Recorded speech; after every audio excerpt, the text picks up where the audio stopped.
الحمد لله. الحمد لله نحمده ونستعينه ونستغفره ونؤمن به ونتوكل عليه ونعوذ بالله من شرور أنفسنا ومن سيئات أعمالنا. من يهدي الله فلا مضل له ومن يضلله فلا هادي له.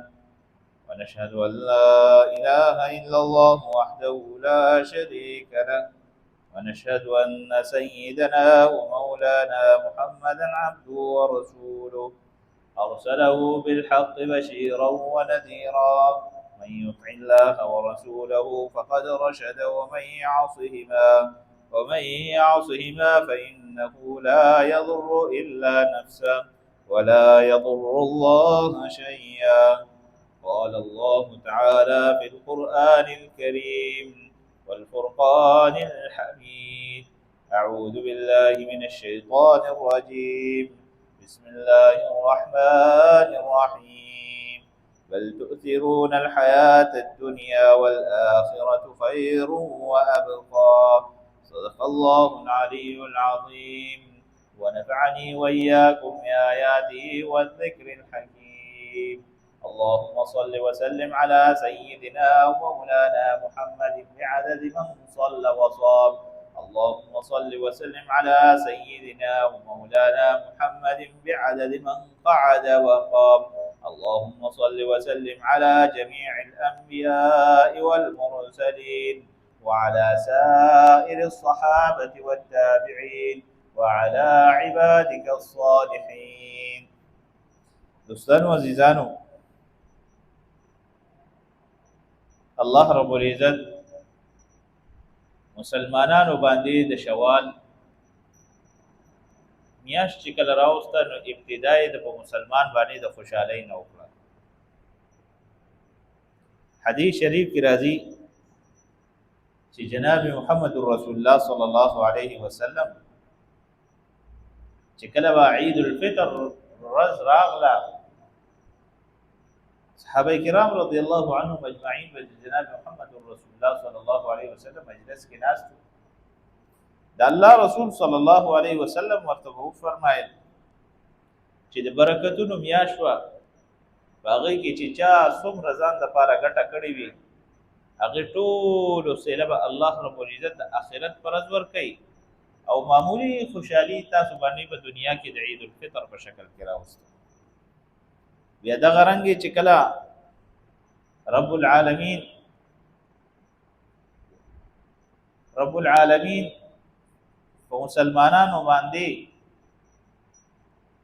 د خوشحالي راوسته، نو په خوشحالۍ کې د مسلمانانو یو عجیبه کار دا وکړو چې ټوله میاشت رب العالمین په دربار کې ولاړ وي، فریاد کوي، مینت او زارۍ او جړاګانې کوي، او بیا چې کله د اختر ورځ یا اختر شپه شي، د سرکش شیاطین راخلاص شي، دی بیا رو رو رو رو رو رو د عباداتو نه کنار کشي شروع، او بیا په څه کې مګن شي؟ په دنیا کې، په هغې دنیا کې مګن شي چې د کومې دنیا مذمت الله رب العزت قرآن کریم فرقان حمید کې بیان کړی دی. بل تؤثرون الحیات الدنیا والآخرة خیر وابقى. حدیث شریف کی راځي جناب محمد رسول الله صلی الله علیه وسلم چې د الله په ذات مې د قسمی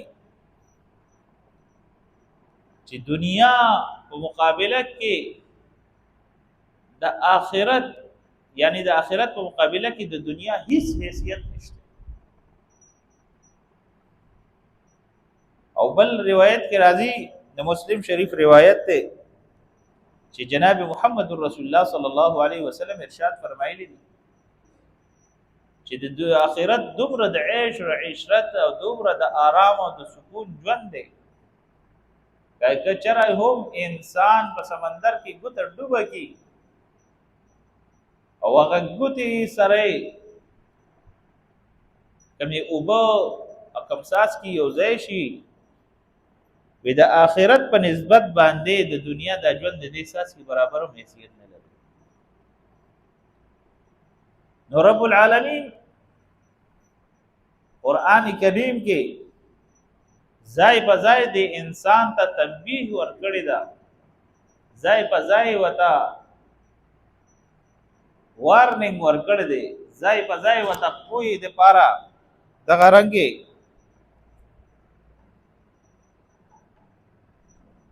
میسج ورکړی دی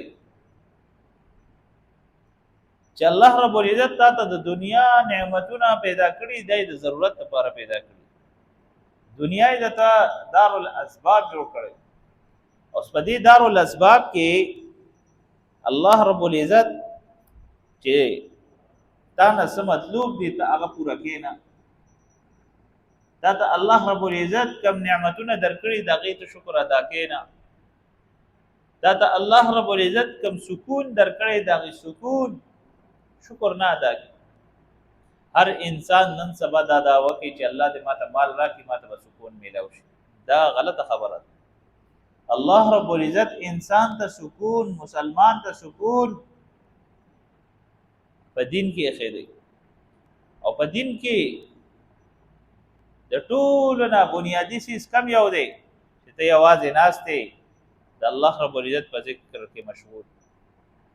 حدیث شریف کې راځي جناب محمد رسول الله صلی الله علیه وسلم ارشاد فرمایلی دی چې دنیا سجن المؤمن و جنت الکافر، دنیا د مسلمان لپاره جیلخانه ده، د کافر لپاره جنت. د مسلم شریف کې روایت راځي محدثین فرمایي وی الله رب العزت مسلمان لپاره دا زګه قید خانه جوړه کړې چې دې دلته مسلمان راشي نو دې دلته کې دا وخت ډېر په پابندۍ تیری. پنځه پرس کې پنځه وخت مونځ دی، په کال کې زکات دی، وس طاقت یې ورسي حج ته بځي، دغه رنګ د حرام رمضان بچ کې حلال تبر راځي، حلال به اخلي، حلال به اغوندي، حلال به بچو ته ورکې چې په نوم مشتبه او حرام چیز دی د دې نه به ځان بچ کې. نو اله بیا ته مسلمان یو دغه پابندۍ ته به ته غاړه کړي، او که چېرې ته دغې ته غاړه نه کېدې هر یو څیز ته خو په کلاو زړه پې ورځې نو بیا رب العالمین د طرفه ګوره بیا پکړ په دنیا کې هم سخت دی او په آخرت کې خو بیا دی. ډېر خلک مو لیدلي اکثر وایي چې یاره په آخرت کې به ګورو، آخرت کې نه. اوس چې انسان الله رب العزت راګیري نو په دنیا کې ړومبی ډزوي، ړومبی زور ته په آخرت کې نه وباسي، ړومبی زور ته په دې دنیا کې وباسي. تاسو په دې دنیا کې د مشاهدې خبره ده. وګورئ چې څوک حرام راغونډوي انجام یې وګورئ سي. الله رب العزت ړومبی د ژوند سکون ختم کړی، په لپو لپو باندې ګولۍ خوري او الله رب سکون ورته نه میلاویږي. وجه څه وجه ده؟ د الله رب العزت چې کوم څیز نه منې کړی دی هغې څیز ته یې توجه نه ده ورکړې. رب العالمین چې د کوم حکم ورته کړی دی هغه حکم یې خپل سینې سره نه دی لګولی، هغې ته یې غاړه نه ده ورکړې، هغه یې پوره نه دی منلی. که چېرې یو کس ته پلار ووایي چې اوبه راوړه، دی وایي چې پلاره منم دی بلکل تابعدار خو اوبه دله نه شم راوړی. نو تاسو ووایئ چې پلار ورسره بیا څه کوي؟ دا غوږ بولوئ که نه؟ همدغه رنګ موږ د رب العالمین منو، رب العالمین منو، خو د رب العالمین خبره نه منو. هغه رب العالمین هغه احکم الحاکمین ذات چې په روژه کې موجود او په کوژه کې موجود، هغه ورا ذات چې ستا په روژه کې دعاګانې او نفلونه عبادتونه یې قبلول هغه په عام ورځو کې هم قبلوي. هغه احکم الحاکمین ذات چې په روژه کې ستا تلاوت قبلول او قرآن او ختمونه یې دله قبلول عام ورځو کې هم قبلوي. افسوس خبره دا ده چې ورځ تر ورځه مسلمان محدود کېږي د رمضان المبارک میاشت سره. که رمضان المبارک میاشت ته وګوري نو ټول به ښه پابندۍ سره د رب العالمین عبادت هم کوي، ذکر به هم کوي، تلاوت به هم کوي، نفلونه به هم کوي، تهجد به هم کوي. خو چې کله اختر تیر شو دی به هغه ټول عبادتونه هر څه په ځای کړي او بیا به څه چل کوي؟ د دنیا په لهو لعب کې، د دنیا په مشغولیاتو کې، د دنیا په آرام آرایش کې، په زیب زینت کې به دی دومره مګن وي چې دی به رب العالمین عبادتنا مکمل غافل وي. نن یو مسلمان ته تپوس دی وکړه چې الله رب العزت قرآن کریم کې نازل شوی، قرآن کریم درته نازل کړی دی. قرآن کریم کې انسان ته الله رب العزت څه خطاب کړی دی او الله رب العزت مسلمان ته په کوم نظر کتلی دی او څنګه بنیاد دی انسان ته. او الله رب العزت په قرآن کریم کې انسان ته څومره عزت ورکړی، څومره تکریم کړی، څومره عزت کړی. هغه رب العالمین چې ستا بیان پکې راشي، د انسان بیان پکې راشي، نو ډیر په خپل انداز سره بیانوي. ولی الله رب العزت په وخت پزمک باندې ټول نه عزت والا مخلوق پیدا کړ، انسان پیدا. او هغه انسان چې سرکشي اختیار کړي، نو الله رب العزت په تصفر ما یا ایو الانسان ما غرک بربک الکریم. دوستانو عزیزانو، د خبرې مقصد او مطلب می داده چې الله رب العزت انسان پیدا کړی د خپل عبادت لپاره، او کچری دا انسان د رب العالمین په عبادت کې هیراپیری کوي، سرکشي کوي، د خپل نقصان.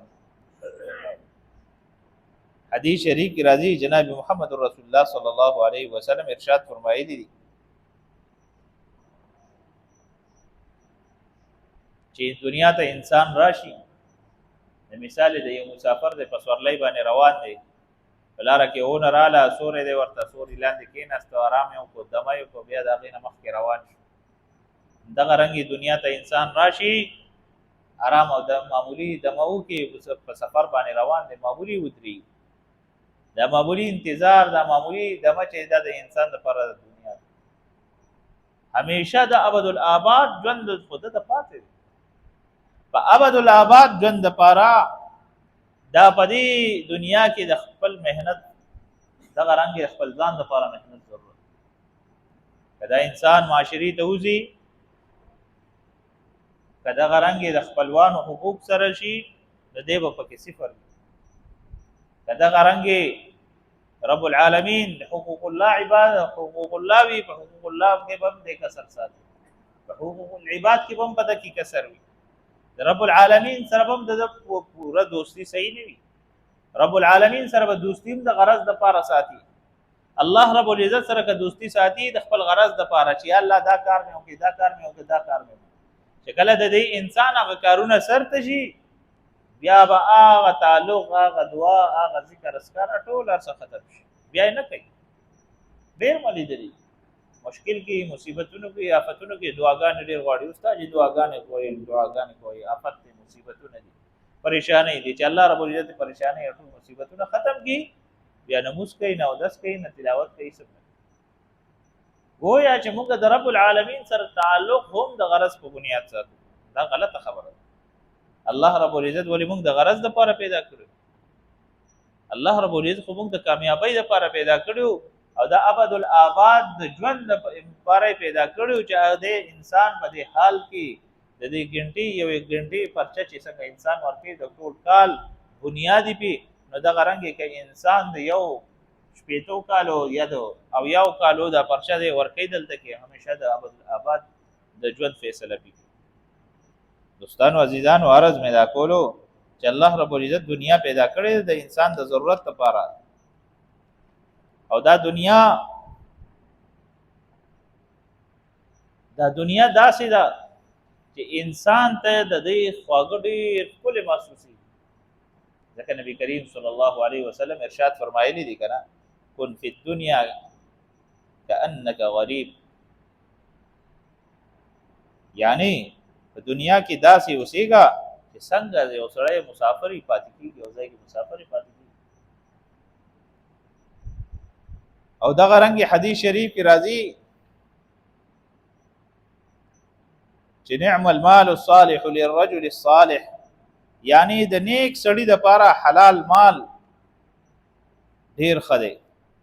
ولې چې د مؤمن چې کله وي دی به صالح وي، د ده مال د خپل رشته دارانو ته، اقرباو ته، ضرورتمندو ته، دغه رنګې مدرسو ته جمعتونو ته دغه خلکو ته به ورکي. ځکه نبی کریم صلی الله علیه وسلم ارشاد فرمایلی دي چې کله هم د یو انسان مال حلال وي دنه په حلال ځای باندې.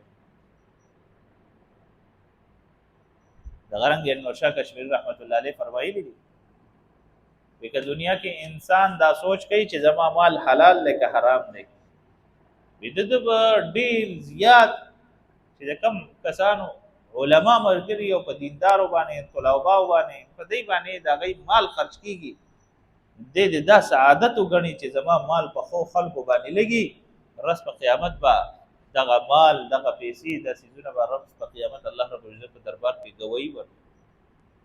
پروردگار د دې سړي مغفرت وکړي. په دنیا کې یا الله زموږ ډېر مدد کوي. یو بل حدیث شریف کې راځي جناب محمد رسول الله صلی الله علیه وسلم ارشاد فرمایلی دي چې دنیا داسې یو څیز دی چې معمولی لذت دی او لذت ختمیدونکې دی او فنا دی. دنیا د لپاره فنا شته، بقا نشته. آخرت د لپاره بقا شته، همیشه د لپاره. د غرنګ مسلمان ته دا پته ده چې رب العالمین د لپاره کوم نعمتونه تیار کړي دي ما لا عین رأت ولا اذن سمعت ولا حضر على قلب بشر، چې نستر ګولې دي دي نو غوونه اوریدلې دي نه چرته پزړه کې دا غي صحیح ورته چرته خیال راغلی. رب العالمین د دې انسان سره چې کومي وعده کړې دي قران کریم کې، الله رب العزت ذات وحده لا شریک داسې ذات دی چې دا انسان هر وعده پوره کوي. تاسو وګورئ مخکې انبیا باندې چې الله رب العزت کتابونه صحیفې نازل کړل، ټول واقعات په قران کې راغلي دي کنه دي؟ ټول ذکرونه الله رب العزت بیان کړی دي کنه دي بیان؟ الله رب العزت چې سوره قصص بیان کړی ده، سوره قصص بیان کړی، نحن نقص عليك احسن القصص بما اوحينا اليك هذا القران. وګورئ لکه تفسیر وګورئ چې الله رب العزت پکې څه بیان. دوستانو عزیزانو عرض مې دا کولو چې انسان کله په دنیا باندې دوکه شي د ځان له آخرت ټول تباہ او برباد. په دغه دنیا پسې چې د سوره منډې تړلې وای دته به دومره ملاویږي چې سوره مقدر کی او دته به هغه نه یو ستنې سر برابر به سیوا نه ملاویږي چې سوره وت الله رب العزت لیکلې.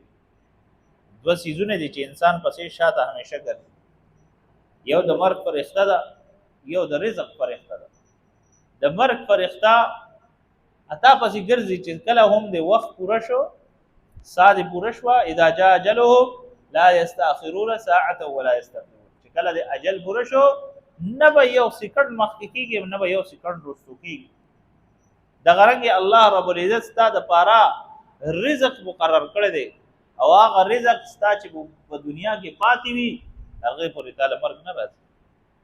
قدمونه ختم شي پکټ دی کی سړی قدمونه ختم، رزق ته ختميږي، الله رب العزت څه چلو کې تشکیل دلو کې دار شي بس خبره ختم. سا رزق دا ټول ارسه د انسان لیکل شي. دوستانو عزیزانو عرض مې دا کولو چې نن په دې مجلس کې هر انسان دا عزم وکړي چې دې سوره ژوند دې به د رب العالمین د خوشالولو کوشش کوي. کله هم د رب العالمین حکم راشي نبی علیہ الصلوۃ والسلام څه فرمایلی چې رب العالمین سره یو انسان تعلق ساتي، رب العالمین به خپل په اقرباو کې په خپل خواصو کې به دا انسان شماري. او کچری دا انسان د رب العالمین سره تعلق نه ساتي او بده باندې مصیبت او آفت راغی دې چې بیا ډېر چغې کوي، الله رب العزت فرشتو ته سوې وي اسمان دروازې بندې کوي ناشنا आवाज. ستانو عزیزانو عرض مې دا کولو چې الله رب العزت دنیا ته را لېږلی نو څه مقصد دپاره یې را لېږلی او په دې دنیا کې د ټولې دنیا کې د ټول نه قیمتي سرمایه الله رب العزت انسانان پیدا کړي او بیا د انسانانو ته د ټول نه قیمتي څیز الله رب العزت ایمان ورکړی دی. نن که مسلمان دی دا خپل ایمان اظهار کوي دا د رب العالمین په ذات باندې د ایمان راوړل. چا سره د خپل ایمان سرټیفیکیټ نشته چا سره هم د دې خبرې گواهی نشته چې ما ته دو ایمان کلمه ویلې مستند سرټیفیکیټ ملا ایمان بالغیب دی اقرار باللسان وتصدیق بالقلب او زبا باندې اقرار او د زړه نه تصدیق کول او د زړه د کومې نه رب العالمین حکمنا منه عنه منل الله رب العزت چې سوره کتابونه نازل کړي ایمان به پیراوړی حکمونه ختم دي حکمونه د کوم کتاب چلی هغه حکم چې کوم قران دی قران کې اکثر واقعات کې دا سي راشي کنه یو کس وایي راځي بایبل سټډي کوم بایبل ته څنګه سټډي کوي حضرت عمر رضی الله عنه بلاس کې د صحیفه سه یو سو پاړې وسره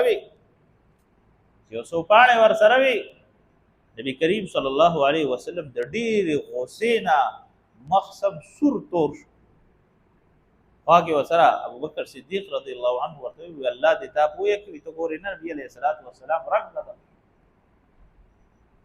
یو سیز نه الله رب العزت منع کړی دا د الله رسول منع کړی دا موږ په هغه سیس پسې لګیدل ولی پای کې موږ ته چسکه ملوي الانسان حريص فيما منع انسان حرص کوي په هغه سیس کې چې سیس دې مړی انسان بیمار دی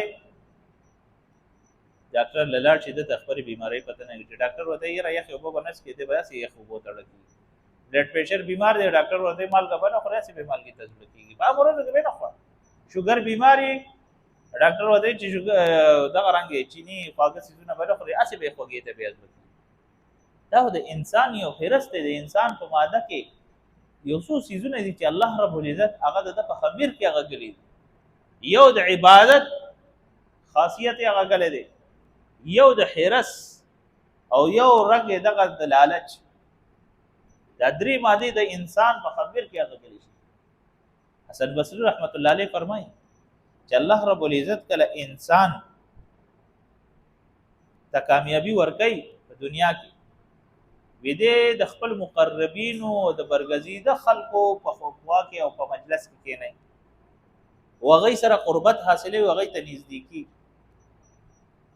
او بیا یو بل حدیث شریف بیانې چې من تشبه بقوم فهو منهم چې کله هم یو قوم سره یو انسان مشابهت ساتي الله رب العزت په هغه قوم سره ورځ په قیامت پاسه په دنیا کې د علما سره مینا محبت وي بزرګانو سره صوفیانو سره دغه رنګي ذاکرینو سره نیک برګزیده او خلقو سره اولیاء سره ستا مینا محبتي د محشر په ورځ باندې دغه په صف کې بودري او محبت داسې محبت نه چې صرف د زړه دی وسره محبت چې صرف او صرف د ادب په احترام په لحاظ سره تو سره پیش کیږي او غي ریسپیکټ کې دا غي خیال ساتي او غي هر خبره لکه په سر کې دی لکه د تاج په شاته الله رب العزت فرمایي من عاد لي وليا فقد آذنته بالحرب چې چا زما ولی ته لاس ورلو یا ایتنګ کو زما د طرف وتا اعلان جنگ ولی سوجد الله رب العزت چې دا سوره دنیا قائمه کړي د دکی ولی د لاسه قائمه کړي دا سوره دنیا قائمه کړي د دکی مسلمان د کلمه ویم کې د لاسه قائمه کړي دا چې سوره دنیا تاسو وینئ دا د الله رب العزت دا سوره نظام چې چلی د دکی مؤمن د لاسه چلی حضرت ابراهیم ادهم رحمت الله علیه څنګه یو کس راغی تاسو ته وایي چې حضرت بيدا قطب ستوي قطب ستوي ودا قطب دا غسیز نوم دی ک چورلندای مریدلی بده کې لاندې یو میخ وي نو په هغه میخ باندې هغه دارومدار وي دا ټول چې چورلیږي وي دا لاندې وي دا ټول نظام پای باندې چورلیږي وي دا میانځ چې وي دا دغه شي الله رب العزت د دنیا ټول نظام چلای د یو د برکت داونګه یو استادو اب یو مثال ورکول بیان کی انسان چې ځان لکور جوړي وي ځان د پاره جوړي ځان د پاره آرام آرائش او سيزونه صوفي دغه رنگ فارسونه اور سیس پکې تر ایسه پورې سولر پورې اخسي اوس په دې کور کې منګ کم پاتې کیږي پښو پکې پاتې کیږي مرغې راځي پکې جالي پاتې کیږي ولې دا د دیلې جوړ شوی دا خو د انسان د برکت پکې پاتې کیږي نو الله رب عزت دا دنیا پیدا کړې د دې انسان لپاره دا د دې مسلمان لپاره دا د خپل تابعداري والا خلقو د پاره ده او د خپل تابعداري چې والا کم خلق دي دای په پابندي کوي د رب العالمین د حکم ځکه ورته الله رب العزت د دنیا سجن المؤمن ویلي دی، جیل خانه ده. ولې وخت په پابند دی. وجنت الکافر، وجنت الکافر بیا څنګه دی چې کافر د پاره جنت دی، دا پاره نه موش دی، نه اودش دی، نه زکات دی، نه روژه دی، هېڅ هم نشته. کلاو بس ګرځي، خوري اسکي، ښه کلاو عیش عشرت کوي، د هغه دپاره دنیا دا سکون دی او دا جنت دی. آخرت کې د هغه څه بدل نشته.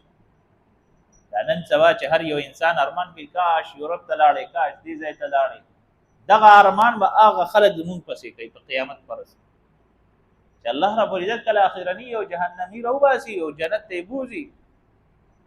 دی وایي کاش یو پیرمه کلمه ویلې، ربما یود الذین کفروا لو کانوا مسلمین، کاش مسلمان شي. دوستانو عزیزانو، عرض مې دا کولو چې الله رب العزت د ټولو نه قیمتي سرمایه مسلمان ته ورکړې، د هغې د کلمې دولت ورکړی، ایمان یې ورکړی دی. د دې ایمان په بنیاد باندې ته روژه هم نیسي، د دې ایمان په بنیاد باندې ته مسلمان هم د دې ایمان په بنیاد باندې ته د رب العالمین د ذات او د رب العالمین چې کومه کلمه ده او په رسول الله صلی الله علیه وسلم باندې کومه کلمه کم دین راغلی دی، کم قرآن نازل شوی پای باندې چې کم یقین ساتي او د دې ایمان په بنیاد سره. الله رب العزت دې موږ تاسو ته په دې باندې عمل کولو توفیق را نصیب کړي. دوستانو عزیزانو، هر انسان ته دا درخواست دی، هر مسلمان ته دا درخواست دی، رمضان المبارک ټیک ته د عبادتونو ورځې شپې وي، خو دا نور ورځې به د عبادت څوک کوي؟ دغه مسلمان به کوي که نه. په دې عام ورځو کې دا ټول څه ورته روژه چې لاړه شي، اختر مونځ وشي، سحر مونځ کې یو صف وي، زیات نه زیات یو نیم صف، او چې کله رمضان المبارک میاشت وي تر هغه ځای پورې دا ټول جومات د صفونو نه ډک وي. دوستانو عزیزانو، دا رب چې د روژې نه مخکې و هغه په روژه کې و، او روژې نه بعد دعاګانې روژه کې مو قبلېدې، روژې نه بعد به هم قبلېږي. دا قرآن په روژه کې چې نازل شوی، دغه قرآن په روژه کې هم ویلو والا او دغه رنګ یې اورېدو والا، دغه رنګ یې په روژې نه بعد. الله رب العزت دې موږ تاسو